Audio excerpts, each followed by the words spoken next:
Okay guys, today's the day. I've been thinking about doing this for a while, I've wanted to do this video for a while, and now I think is the time to do it. People always ask me, hey Raven, who do you think is the best warrior in For Honor? Or who's the warrior you like playing the most? Honestly, I don't know. I couldn't tell you who I think the best warrior in For Honor is, because that question is very difficult to answer. Everyone's going to have a different answer to that. But who do I think is the weakest? Who do I think is the worst here in For Honor right now? That one I can say pretty definitively is Nuxia. I think Nuxia is the weakest, most forgotten, hated hero in For Honor by the developers because she has gotten so little in terms of fixing, and what little they've done is just not enough. It's just nothing compared to what they've done for others. And to make sure that I wasn't alone in that, I released a poll asking people, who do you think is the weakest hero in For Honor? And I put the three names that I've heard the most: Jorm and Warden, Nuxia, and Warden. Those are the three names I put, and people were free to put others. They were free to put others, and I saw a few others like Peacekeeper and Shinobi and some others. But in the voting, Nuxia clomped everyone else. Nuxia was just, everyone seems to recognize, yeah, Nuxia's probably the weakest. And in most multiplayer matches, I see so few Nuxias, they almost never show up. I at least will see a handful of Wardens or a handful of Jormungandrs, but I almost never see Nuxia, and I think there's a reason why. The meta that For Honor is taking has evolved beyond Nuxia. So what I want to do here is explain why I think that Nuxia is, in fact, the weakest For Honor hero, and why she's the weakest. And then at the end, I'll explain why I do think that even though Jormungandr and Warden are weak as they are, they're still better off than Nuxia. So, let's get started. And before I do get started, I want to preface this. I'm not an expert on damage numbers and speed numbers and frame rates and stuff like that. If you want that kind of stuff, go to someone like Freeze or Marco YOLO or someone along those lines. I'm not the expert in that regard, but I will give my best explanation here. So, let's get started. What does Nuxia bring to the table? I think it's easier to say, what doesn't Nuxia bring to the table? But, okay, we'll start off. Nuxia has a 3-hit maximum combo with her heavies and her lights. Her lights, granted, are 500 milliseconds. She's essentially an assassin, which means that she has no permanent guard in any direction. She has a reflex guard. That's already a problem. A lot of people don't like the reflex guard. I'm not here to argue one way or another on that, but that is something that she brings to the table. Like an assassin, her specialty usually revolves around dodging and maneuverability. Okay, that's fine. But where does she suffer? Nuxia suffers mostly in the fact that her moveset was designed with a motif in mind. The developer said that when they created Nuxia, they were going for a duelist kind of character. A character that was very good at isolating an enemy and fighting them one-on-one, and her feats reflect that. We'll get to her feats. Let's focus on the character, though. So, what doesn't Nuxia have? Nuxia is the only character who seems to have absolutely no properties to her attacks. She has no hyperarmor. She has no unblockables. She has no undodgables. She has no enhanced lights. She has no superior block. She has no crushing counters. None of this. She does have a deflect, but it is the only deflect attack I know of that can be blocked. Every other deflect attack that an assassin can do either guarantees a response attack, like a heavy or an unblockable, or even a guard break in the case of Berserker. But for Nuxia, I have actually done deflects where I've been parried out of the deflect. I was stunned. Her dodge attack is a light attack, and it's slow enough that I feel it's easily responded to and baited and then countered with a good parry. And then, wow, that's just painful. The only thing she brings that's unique, the only thing, is her trap attack, which she is the only character to have a trap attack. Now, how does a trap attack work? If Nuxia starts a heavy attack from any direction and an opponent tries to either guard or parry the attack, Nuxia has the ability to activate her trap, which is where she hits the guard break button mid-heavy attack, and this transforms the property of her heavy into a trap attack. In other words, it will catch the guard of the opponent and grant a free attack that does 22 damage. She can do this with any heavy attack and her zone attack. Now, you might think, well, isn't that cool, Raven? You know, because that's something unique that she has, and it plays against the responsibility of the player. If they see the heavy attack coming, their instinct is to guard, which is what Nuxia wants. And you're right, when she was first released, people hated Nuxia for this ability.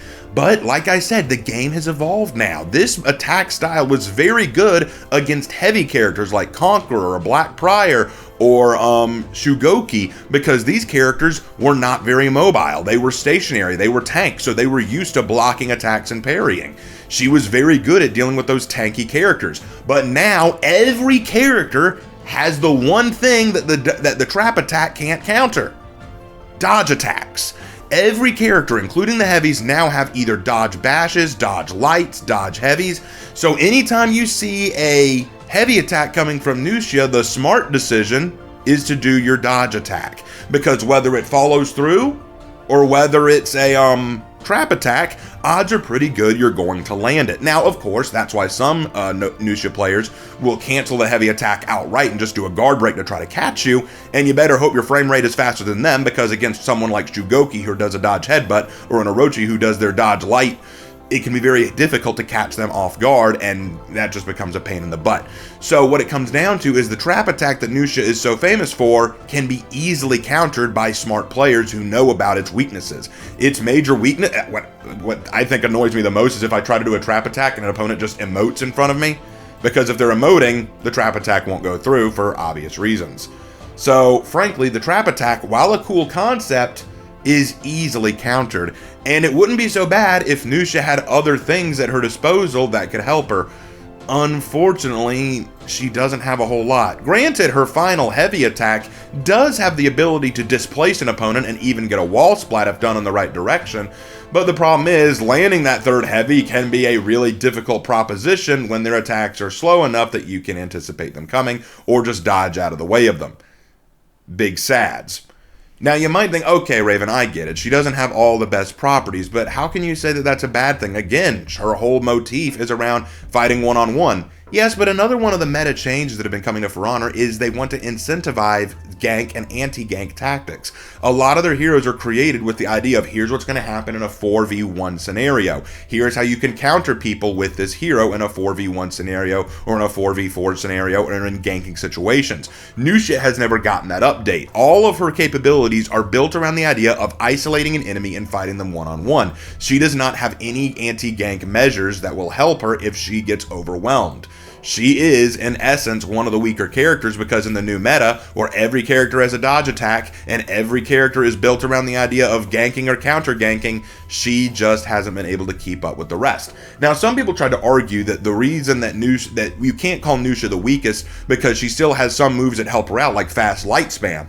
Well, as many people have told me when I talk about Kyoshin and his light spam, is light spam really a problem anymore? Because that's the argument that a lot of people make, it's hard for me to say, oh, well, you know, she could just light spam, because I have been parried out of a lot of my lights that I try to do with her. So I suppose that's a matter of how you play and how you approach Nuxia, so I'll grant you that much. But even still, she doesn't have a lot that she can use to bait or try to challenge opponents. She doesn't have a hyper armor to trade blows. She doesn't have an unblockable to bait her opponent. She doesn't have an undodgeable to deal with the dodge attack spammers. She doesn't have enhanced lights to keep her combos going in case she gets blocked. She has a deflect, like I said, that can actually be blocked, so it's not even a guaranteed. There is so much that Nuxia just does not have working for her. She doesn't even have a bleed capability, which I thought, okay, at least give her some bleed capability. No, she's one of the assassins who doesn't have that, which, I don't know, feels like a bit of a lost opportunity for her. The only change she's gotten that I know of is they've increased the speed of her zone attack. Ooh, great. Sorry, I just don't see that as very viable. Now, you might think, okay, Raven, I get it. Her moveset may not be the best, granted, but what about her feats? Some heroes have really great feats. Her feats, her unique feats, are garbage in the current meta. Her first feat gives her an attack bonus when isolating an enemy, which can be good in places like Breach, where the map is so big that you might be able to get someone on their own and thus take advantage of that. The problem with it is, though, in the current meta of ganking, like I said, more often than not, you're going to have a coordinated team that knows to team up in at least groups of 2, and thus that negates the entire first feat, so it's pretty useless. The second feat is actually somewhat useful, her caltrops. Nuxia can drop caltrops on the ground, which she is immune to, but can cause damage over time to enemies who run around in it. The problem with it is twofold. Number one, It doesn't do a great deal of damage, and if you're already being ganked, most opponents who have enough health will just take the trade-off of damage to gank you and kill you so that they can get the zone back for themselves, and I've seen plenty of instances where opponents who beat me as Nuxia will just run around in my own caltrops taking that damage but then getting healed by the zone just to show off we don't care about your caltrops. The only place caltrops really work well is in the minion lane where it can kill minions instantly. The problem, though, is the second issue. The fact that it will actually not only do damage to your enemy, but also to your allies. This isn't like the Fire Flask that if you throw it into the minion lane, it will only burn the enemy's minions. The caltrops will hurt everyone, including your own allies. So it's an incentive for your allies not to get involved in the caltrops at all, and if you drop it in the middle of the minion lane, you'll kill your enemy minions, but you'll also kill your own minions, basically creating a stalemate and not helping so much. So the caltrops are incredibly situational. Her third feat traps your opponents for 15 seconds so that they cannot run, roll, sprint, any of that nonsense. They can't do that. They're forced to walk. This is good for ganking tactics when your opponent's got low health and they're trying to disengage. But again, it's situational. If they don't have low health and they're not trying to disengage, this feat is practically useless. It doesn't work well unless you're up against a shinobi or an orochi who's trying to make a mad getaway. It won't work very well unless that's their goal. But if they're already ganking you, what good is it? They're just going to stick around and keep fighting you. I don't understand why you'd use it, unfortunately. And then finally, her fourth feat, which is probably her best feat. She can activate a corruption on a single opponent that she aims at with her lock-on. This corruption causes damage to not only the opponent, but anyone else within the range of the corruption. It's probably her best feat because she was the only one to have it for a while, until Warmonger came out. And now, it's hard to really say that this is a feat that's worthwhile, considering that Warmonger can do the exact same thing with her first feat, and with her fourth feat, can actually cause a large explosion of corruption which can affect multiple people, unlike Nuxia, who can only affect one person. So if you play Nuxia for her fourth feat, all I can ask is, why don't you play Warmonger? She can do it, but better. Her feats were designed with the intention of isolating enemies so that she can fight them one-on-one, but in the current meta, that's a very difficult task to fulfill.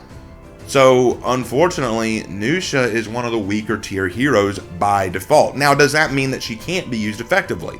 Of course not. Even a garbage tier hero can be used well by a person who understands their moveset and understands the enemies they fight. Even I can sometimes pull out a decent match with Nuxia. I've pulled it out before. But by that same token, people who claim that Jorm and Warden are the weakest, they too have been capable of pulling out great wins. I have been destroyed by Wardens and Jorm and even the current status Jorm and by people who understand the heroes and know how to use them effectively. But for those people who think that Jorm and or Warden are weaker than Nuxia, might I remind people, Jorm and is getting a rework. He's already got a confirmed rework, so it's hard to say that he is weaker than Nuxia when he's already got a rework on the way. But even if you just want to look at the way Jorm and is now, at the very least, Jorm and has more options at his disposal. For example, he has unblockable, so he can try to bait out attacks so that he can parry them. He has stamina punishing bashes, which Nuxia doesn't even have a bash, so he has a bash that can help drain stamina and set him up for his hammer slam. He has an undodgeable light attack, which he can use to stop an opponent from trying to dodge attack him. He has hyperarmor, which allows him to exchange blows. So yes, even though Jorm and may be packaged poorly and his moveset may not be the best in the game, I would still say he has more options at his disposal than Nuxia does. And then there's Warden, who is just a lesser version of Warmonger at this point, which is sad because I love Warden. Unfortunately for Warden, he's vanilla tier basic, and he's definitely the weakest of all the vanguards. Having no undodgables, having a bash that is easily countered through a light hit, with the bash also being very easily seen coming, having hyperarmor only at the last possible moment of that charged bash, which again, people can usually see coming and then guard break you after doing it. He has unblockable heavies though, I'll give him that. He does have unblockable heavies, which is something, but they're super slow and easily countered. But still, it's something that even Nuxia does not have. With Warden, what quite often happens is when they throw that unblockable heavy, it's a guessing game. It's a 50-50. Will they follow through with it, or will they guard break you? That's the guess you have to take, and you could be punished for not making the right guess. With Nuxia, it's the question of, will her heavy attack be a trap attack, or will it follow through? And you might think, well, that's the same thing, isn't it? It's a 50-50. Not if you follow through with a dodge attack, which negates it entirely. Or if you emote, which negates it entirely. Yes, they could follow through with it, but quite often, more often than not, the best option is just to dodge attack. Because not only will the trap attack not work, but even if they do follow through, their heavy will probably miss you anyway. Which is why I think what may need to happen, some changes that may need to happen, I would argue make some of her lights enhanced. Make it so that it doesn't ender combo. Perhaps make her overhead heavies undodgeable, so that way they have to actually make a choice. Maybe that turns it into a real 50-50 rather than a, I guess, what is it, 35-35-35? I don't know the math there. My point being, Nuxia, I feel, is the character besides Jormungandr who is in most desperate need of a rework, if for nothing else than just make her viable in the game. I'm not taking away the reality that Jormungandr and Warden both need help, but at the very least, Jormungandr is getting the rework he needs. Warden does have some options in his moveset that Nuxia simply doesn't. Meanwhile, Nuxia, no hyperarmor, no unblockable, no undodgeable, no bash, no bleed capability, no enhanced, no crushing counters. She has so little. The only thing, again, the only thing she has is her unique trap attacks, which most players now know how to counter perfectly, either with a dodge or with a simple light attack. Because she has no hyperarmor, if she starts winding up her heavy, quite often a simple light or a bash is enough to stop the attack from being a threat. So, I'm really sorry, guys. I know that a lot of people swear by the Jormungandr weakest hero. I have to disagree. Now, if you disagree with me and you think that I'm missing something, you are free to let me know in the comments. Just be respectful. I'm not trying to start a war here. I'm just sharing my perspective as to why I feel so bad for Nuxia's current situation. I know that plenty of you have probably fought Nuxia's and said, no, actually, they did this and it was really good. And I stand by that. I can say the same about Jormungandr. Jormungandr, despite being really weak, I fought some and they were really good. So I feel like the issue here is not a matter of what we've experienced personally, but more of a matter of what the hero brings overall. Whereas Jormungandr brings at least some tools that allow him to make viable options and outwit opponents, Nuxia brings just so much less, and I think that's the big problem I have there. If you disagree, I completely understand, and I respect your position. If you don't, and if you'd like to give me some kind of insight or what you believe, feel free to let me know in the comments. I'll totally respect you, as long as you respect my position as well. Thank you guys so much for taking the time to listen to me rant about why one of my favorite heroes needs so much more help than they've gotten, and I will see you in my next video. Take care.